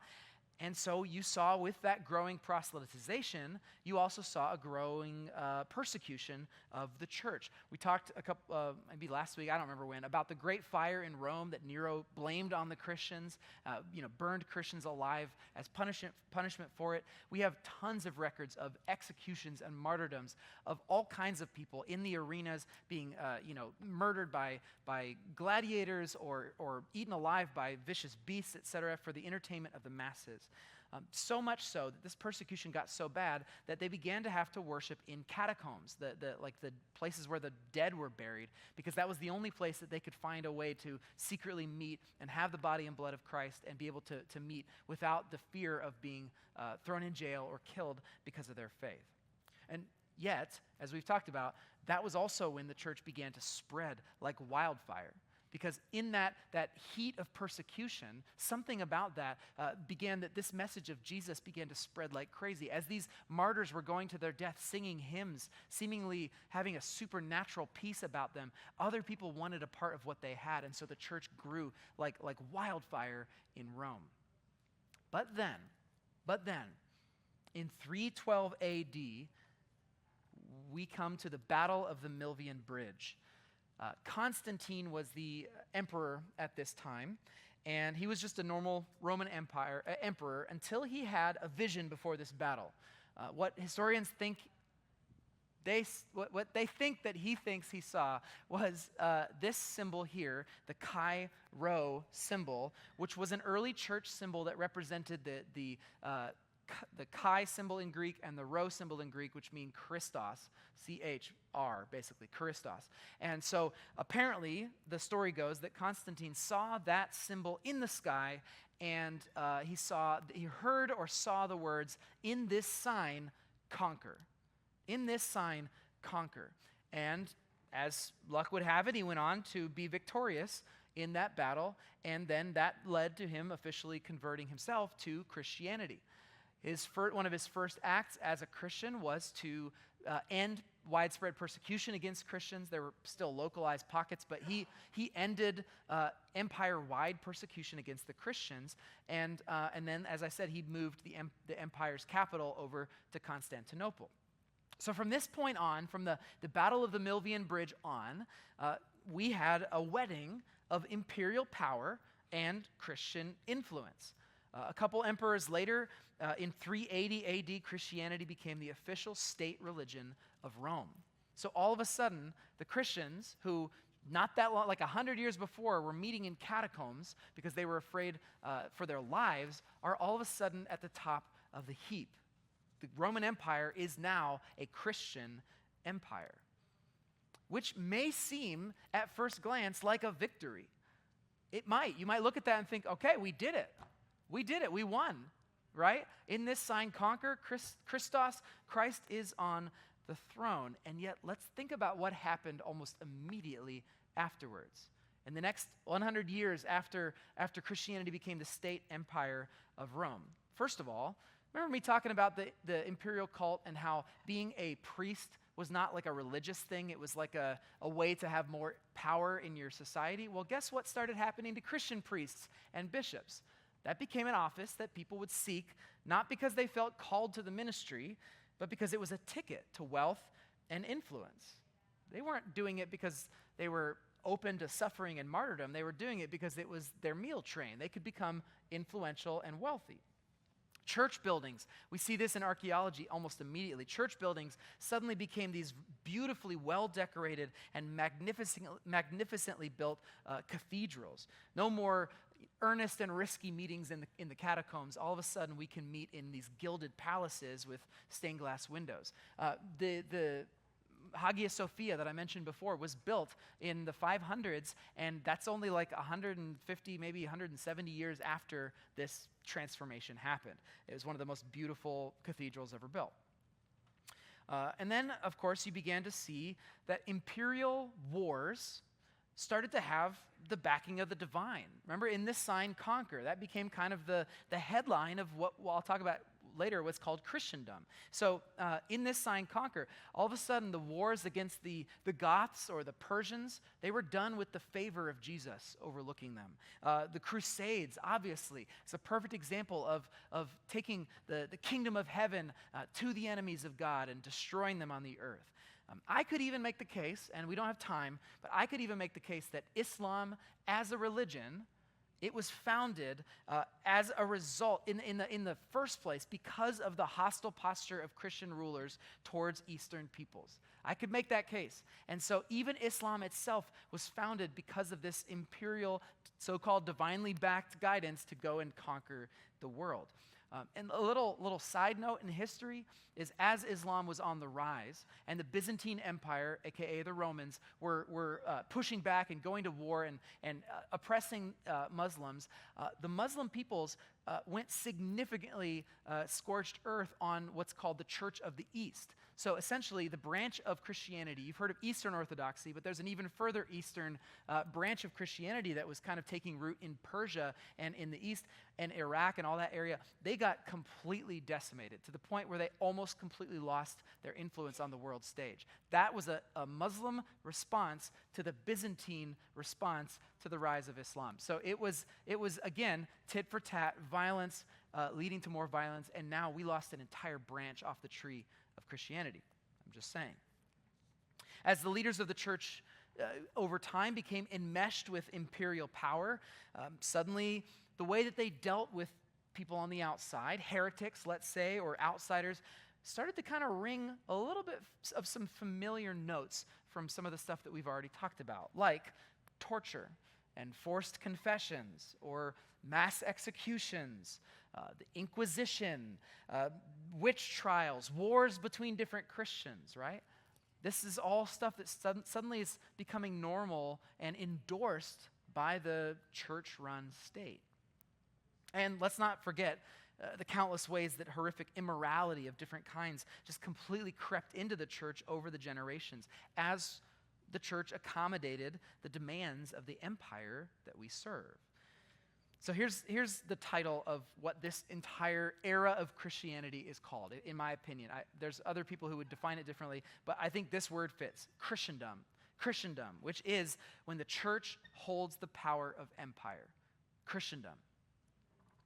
Now, to be clear, I am not saying that there was nothing good that ever came out of this era of the last 1,500 years of church history. I'm not saying that.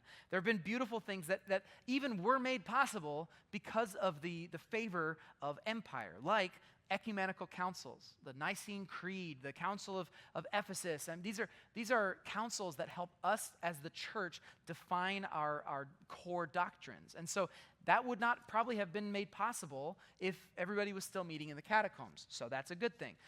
There were some empire-wide spread of things like hospitals and healthcare.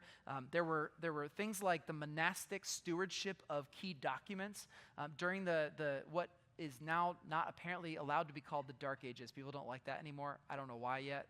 I'm going to figure that out. But the Dark Ages, what we would normally call the Dark Ages, it was the monasteries that were backed by the imperial powers that actually kept these documents alive. Many of the original manuscripts that we have came through that monastic tradition. That was a part of empire. And if we really take a big, huge step back, we can see this shift in global culture towards things like human rights, towards things like humility as a virtue, etc. And all of that, it could be argued, happened more easily because Christianity was essentially the imperial power, because Christians were on the throne. However, as I said before, I think it's very, very risky for the church to get in bed with empire. And I'm not so sure that the benefit is worth the cost. Remember the fall of Constantinople. That's how I started this class. As the Ottoman invaders were bashing in the doors of the Hagia Sophia, the Christians inside cried out to God to save them, but to no avail. Why? Well, I think it's probably because they had built their society not on the sacrifice of the slaughtered lamb, but they had built it on human power and wealth and influence. Think of the symbol of the Emperor Justinian on that massive horse holding the world with the cross as his weapon. In this sign, conquer, it led to them being conquered.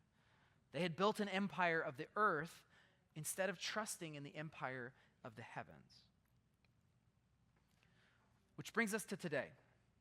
We are a part of the church in America, arguably the Rome of our day, and this is in itself not a problem. To be living in Rome is not a problem. The early church lived in Rome, and they thrived in Rome, even facing the persecution as we talked about. But as the church in Rome, in the Roman Empire of our day, we have some pretty significant questions that we have to ask and answer. Are we leaning on human power?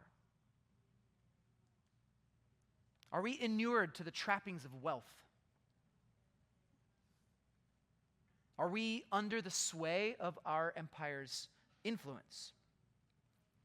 Are we shrugging our shoulders at the assimilation that happens with the powers of our world, like the Nicolaitans? And by the way, when I say that, I don't just mean, free sex and moral decline and that kind. I'm talking tribalism, consumerism, the things that our culture crams down our throat. Are we giving into those things? To put it another way, are we worshiping in the catacombs, or are we luxuriating in the dining halls of the aristocracy? John's warning is clear, and I think we would do well to heed it for ourselves.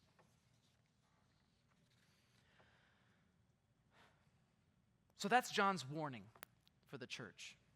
And I think it still carries a lot of weight. This is the kind of thing that we have to go to our rooms and think about because it is intense. It is intense. But I promise that we were also going to talk about John's encouragement, because this is not just a doom and gloom letter that John writes. He does not leave his readers in despair. Quite the contrary. He actually ends his apocalyptic vision with a staggering and joyful vision of new creation, where there is a new empire that's ruling the earth, but it's not the empire of Rome, it is the empire of the heavens, the kingdom of God, ruled by God from a combined heaven and earth. That's his vision. Where, notably, the sea, the ocean, where the beasts emerge, the symbol of chaos throughout the Hebrew Bible, is entirely gone. It's gone because there is no more chaos, and there's no more chaos for future beasts to emerge from. It's gone. His vision is one where the enemies of God's purposes in the world, the beasts from the sea, the dragon, aka Satan, even death and the grave itself are all thrown into the lake of fire to trouble humanity no more. So why don't we do this? Let's read John's vision of what is yet to come, and then we'll talk briefly about it. Chapter 21. This is after all the bad guys have been thrown in the lake of fire. He says this, "Then I saw a new heaven and a new earth, for the old heaven and the old earth had disappeared, and the sea was also gone.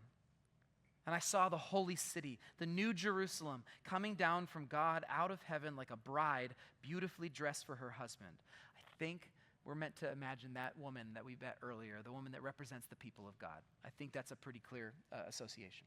Verse 3, "I heard a loud shout from the throne saying, 'Look, God's home is now among his people. He will live with them, and they will be his people. God himself will be with them. He will wipe every tear from their eyes, and there will be no more death or sorrow or crying or pain. All these things are gone forever.'" And then skip down to verse 22. He says, "I saw no temple in the city, for the Lord God Almighty and the Lamb are its temple. And the city has no need of sun or moon, for the glory of God illuminates the city, and the Lamb is its light. The nations will walk in its light, and the kings of the world will enter the city in all their glory. Its gates will never be closed at the end of the day, because there is no night there. And all the nations will bring their glory and honor into the city." Now, we could talk for a while about all the different specific images that John mentions there, but this last little bit I think is really relevant to what we've been talking about today. This idea of all the kings of the earth entering this city with all their glory, all the different nations being represented, streaming to this new Jerusalem and the new creation. John's a Bible nerd, have I mentioned that? In Isaiah 60, we see that exact same vision, and I think Isaiah 60 is a perfect way to end our discussion of John's encouragement to the church. Even though it's not in Revelation, this is the background of what John is saying in Revelation. So I'm going to read some segments from Isaiah 60, which I think flesh out this vision of what new creation will be like. And as I do, I want you to think about two things. One, I want you to think about what we just read in Revelation, this image of the new creation and this being the end, where the chaos is gone once and for all, where the beast has been thrown in the sea. I also, though, I want you to think about that moment at the beginning of the class, talking about the fall of Constantinople and the Hagia Sophia and those who had put all their trust in human empires, and what happened when the nations came to that holy site. All right, so here, I'll read this. "Arise, Jerusalem. Let your light shine for all to see, for the glory of the Lord rises to shine on you. Darkness as black as night covers all the nations of the earth, but the glory of the Lord rises and appears over you. All nations will come to your light. Mighty kings will come to see your radiance. Look and see, for everyone is coming home. Your sons are coming from distant lands. Your little daughters will be carried home. Your eyes will shine, and your heart will thrill with joy. For merchants from around the world will come to you. They will bring you the wealth of many lands. I will accept their offerings, and I will make my temple glorious. I will exchange your bronze for gold, your iron for silver, your wood for bronze, and your stones for iron. I will make peace your leader, and righteousness your ruler. Violence will disappear from your land. The desolation and destruction of war will end. Salvation will surround you like city walls, and praise will be on the lips of all who enter there." I believe that vision of Isaiah 60 is exactly the kind of vision that kept John's hope alive as he wallowed in exile on Patmos. I believe that those images of the nations bringing their best, their glory, their wealth to God in worship, not as enemy combatants, but as worshipers alongside the people of God. I think that is the vision that inspired John to give his final encouragement to the church. And it is an encouragement. It's an encouragement that the end is written. The destiny. Remember we talked about the scroll that the Lamb was worthy to open? That scroll is a representation of God's knowledge of how things are going to go. And what we just read is the end of the scroll. That eventually, someday, we don't know when We don't know when. New creation will come, and all the nations on earth will worship God together, bringing our very best to him, not out of power or violence, but out of love, and modeling ourselves on the self-sacrificing love of the lamb that was slain. That's the encouragement from John in Revelation. He's telling, obviously, a massive warning to his churches. Pay attention. Don't get in bed with Rome. It's destined for destruction. But the encouragement is the same. Do ally yourself. Link yourself to the slaughtered lamb. Follow where he goes, because where he goes is new creation, and you can be a part of it. I want to end this class with one final mental image from my time actually traveling out to Istanbul, Constantinople, Ephesus, and basically walking in the footsteps of John and Paul and all these guys. I had a kind of a profound realization that I think I want to share with you, and maybe consider it my warning and encouragement to kind of be the little echo of John's.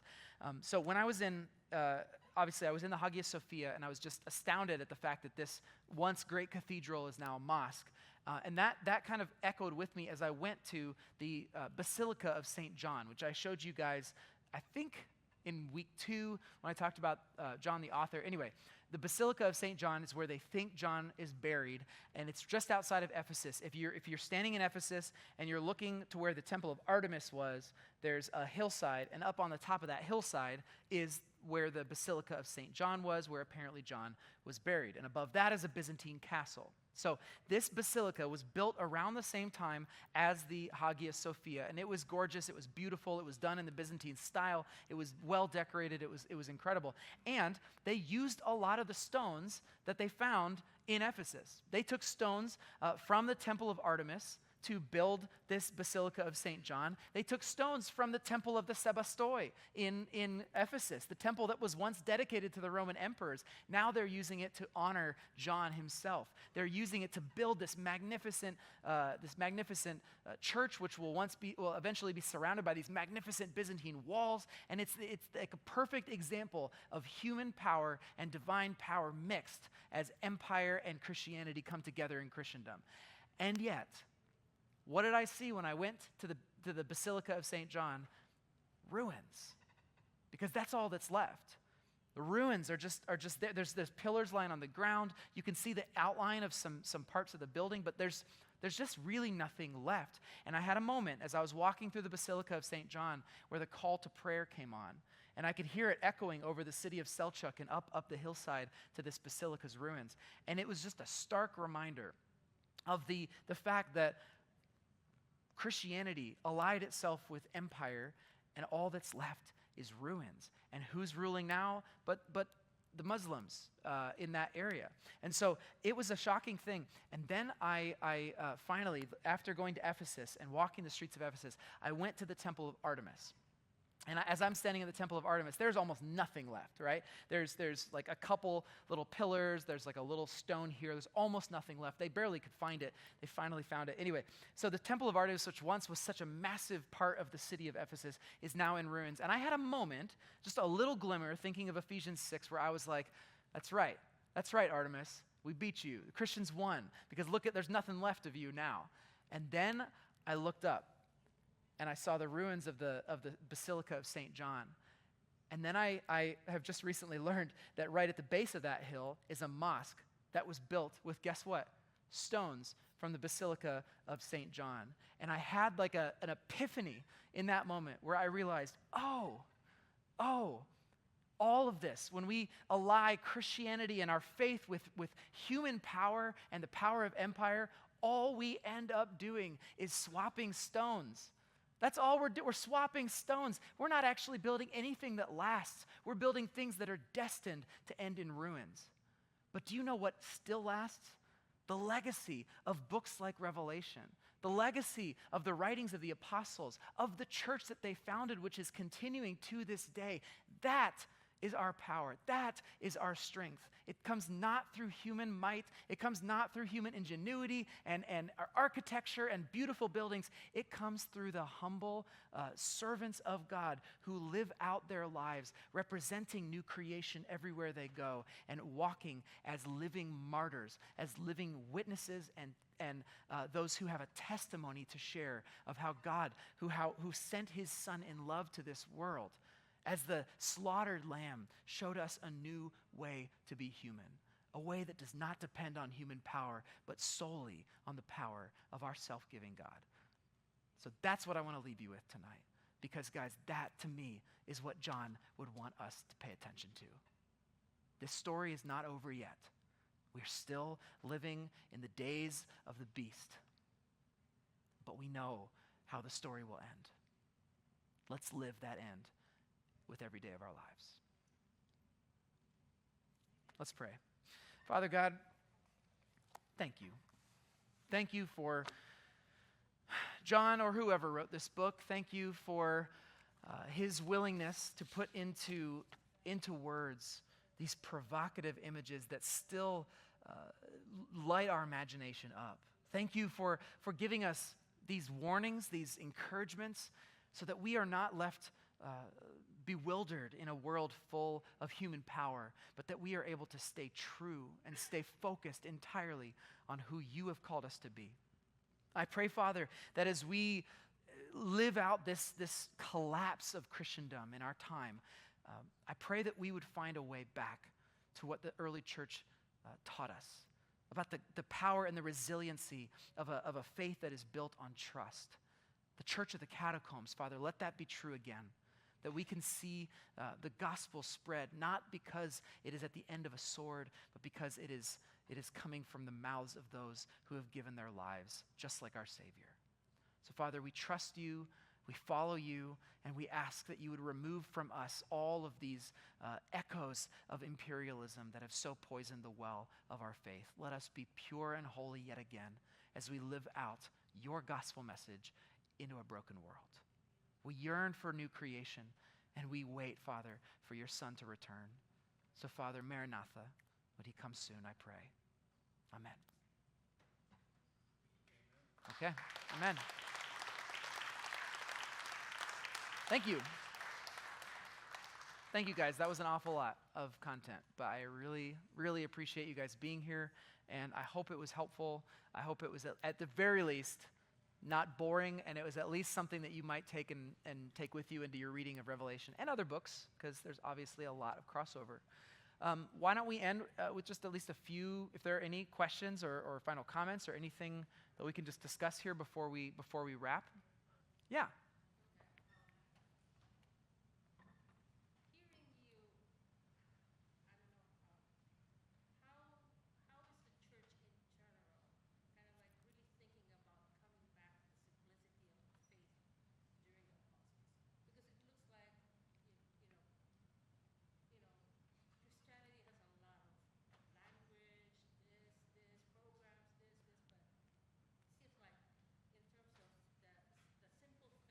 Yeah.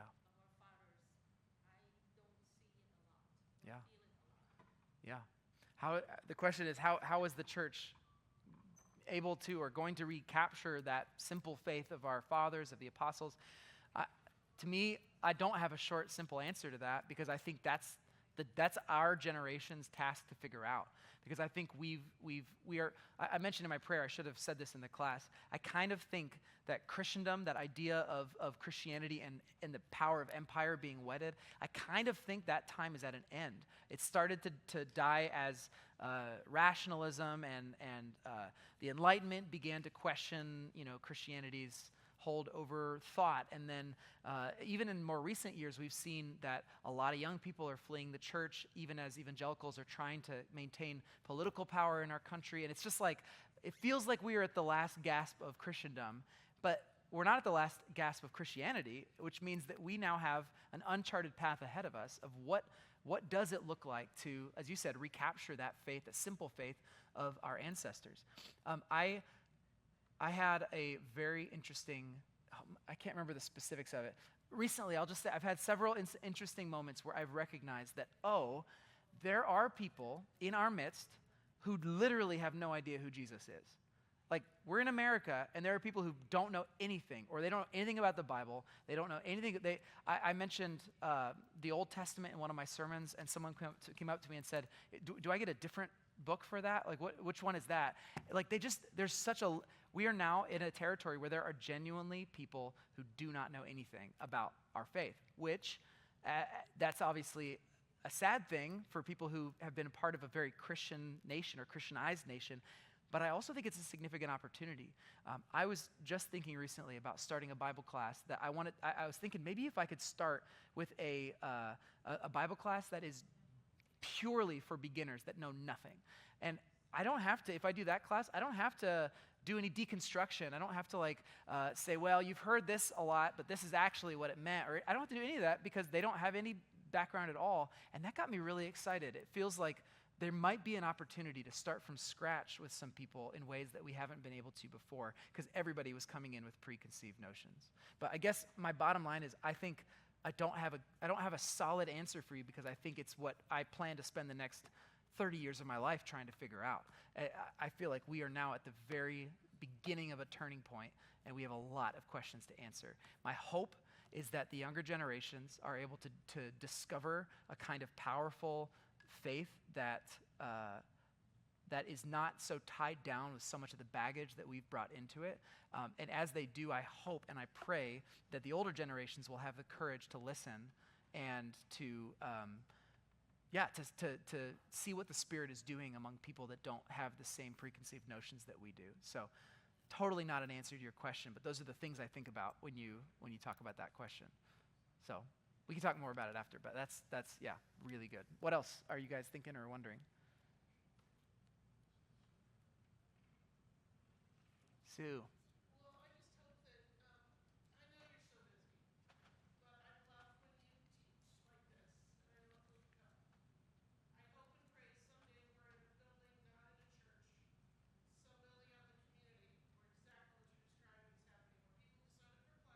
Yeah.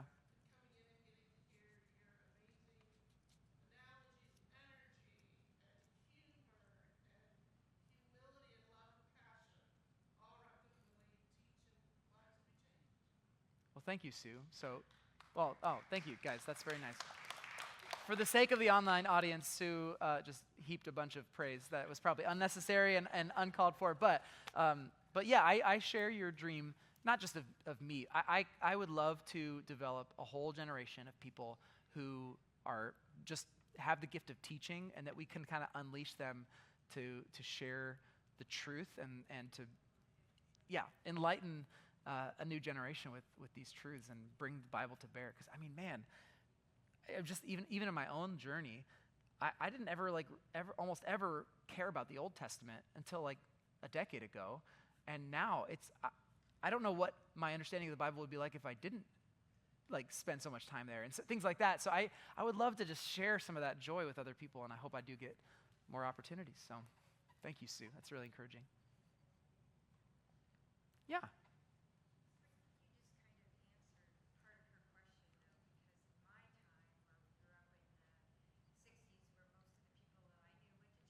Yeah.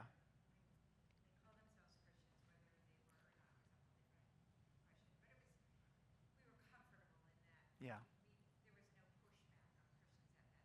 Right.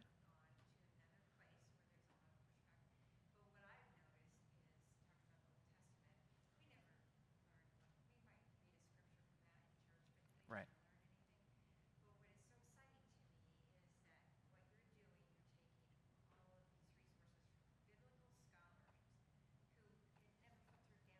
Sure.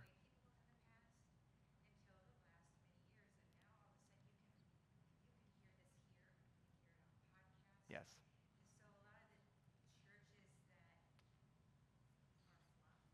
Mm-hmm. Yeah.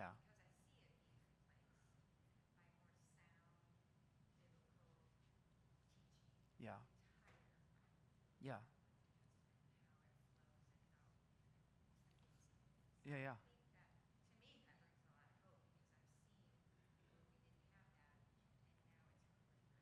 Yeah. That's awesome.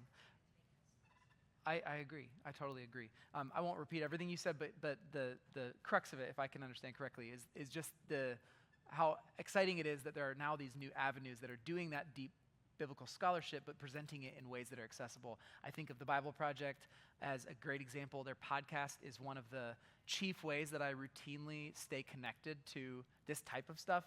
Tim Mackey, brilliant. I think of him as like a complete kindred spirit. I don't think he knows I exist, but I would love to like meet him someday because he is the kind of biblical scholar who does all the deep dive with all the Bible nerds and then comes back and says, let's go deep together, but in a way that you can grasp. I think he's amazing at it. I want to be like him when I grow up.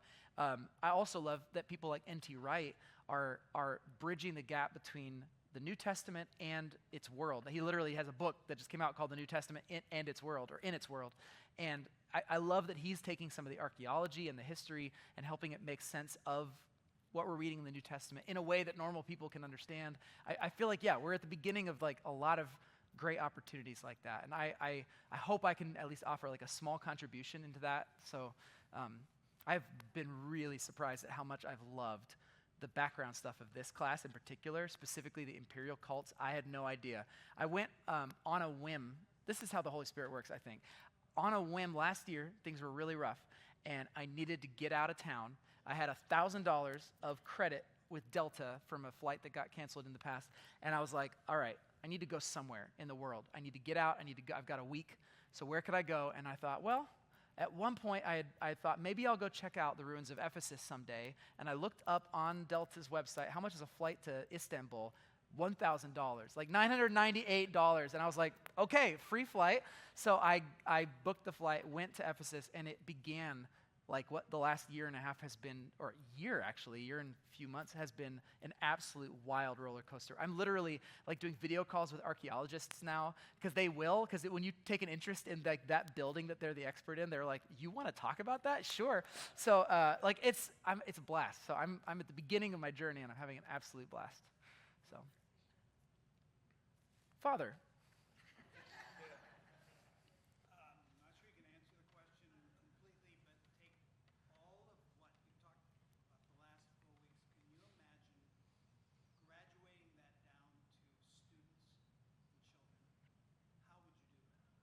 Wow. How would I take all of what we talked the last 4 weeks? All of every bit of it from the last 4 weeks down to children or students and then children. The Whore of Babylon, yes, for sure. I think it is possible. I think it's possible. I think it takes a level, kind of some good creativity. I don't think all the details are relevant, but I think there's some like archetypal concepts in what we've been talking about, like power and weakness and sacrifice and selflessness. Like those things can be taught and frankly, the idea of a beast is probably easier to think of than like talking about imperial power for a child. So I think some of these images could be resurrected in a way that would actually be really beneficial for younger people. It'd be an interesting challenge. I'd love to. I would give anything for like a small group of like young adults that are interested in this stuff. I would.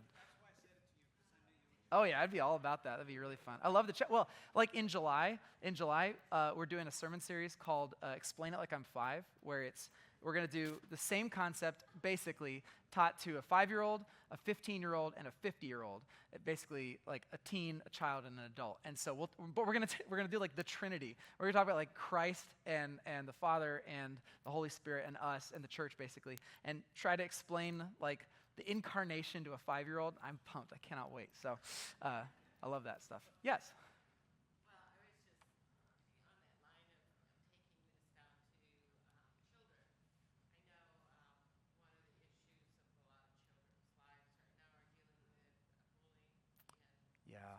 Yeah.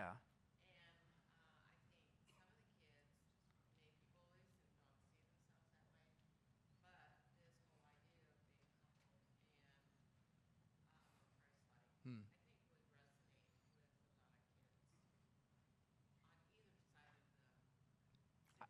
I think you're right. And I think it would be, especially, for kids that are caught up in the sort of tit for tat retribution thing that they don't realize they wouldn't call it that, but like when someone's mean to you, then you talk trash about them, you're mean to them back, and it makes things worse. Like, I think kids can understand that kind of stuff, even though we think about like loving your enemy as a very deep adult issue. I think it could be really good. And I think kids do probably resonate with concepts of power in a way that makes more sense in the fantasy world and the fictional world, but could very well, resonate. That's really interesting. Yeah, I love it.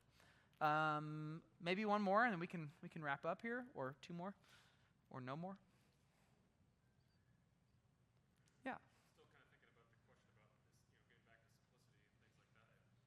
I'm wondering if, like, a lot of the complications, I mean, not all, but a lot of them have come, I think, from the culture that we're in. Yeah. And you think about the fact that Christianity, in a lot of ways, is declining here and other similar countries, but it's rising in other places, right? Yeah. The Global South and China and places like that, where you wouldn't expect it to necessarily. And I'm just wondering. I mean, I think about like all the amazing people that are here at Grace that are from other parts of the world, Yeah. like that are maybe kind of already helping us learn that a little bit. Yeah. Maybe there's some things we can learn there. That's a really good observation. Will just mentioned that even though we kind of see Christianity declining in our neck of the woods, the global South, we see significant increases in it. I think of rural India as a great example where there are massive, we're talking like millions of people becoming Christ followers, and nobody knows about it here because it's, I don't know, a tiny fraction of the number of people who live there, but it's actually a massive movement. And I think, we have a lot to learn. One of the gifts in my life has been the ability to actually sit at the feet of global leaders of the church that are not people of renown, and be able to hear from them. And you're right, we do have now, the world is coming to Grace. We have this class translated into Spanish. Good job, Elizabeth. I mean, it's an amazing step in that direction, and I completely agree. Yeah, we've got lots to learn from those where the church is thriving. Yeah. Yeah. You've mentioned a couple of times about places and times when the church really thrived, Yeah.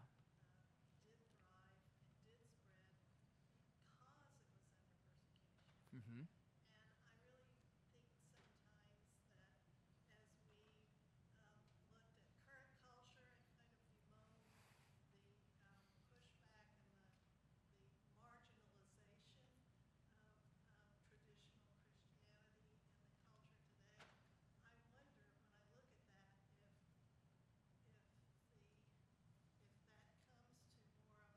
feeling of persecution, Mm-hmm. if that doesn't then spark a resurgence of a baseline faith that is meaningful. Sure. I think that perhaps God is preparing the soil Hmm. for us to look at that more closely Sure. and spread it in a new way.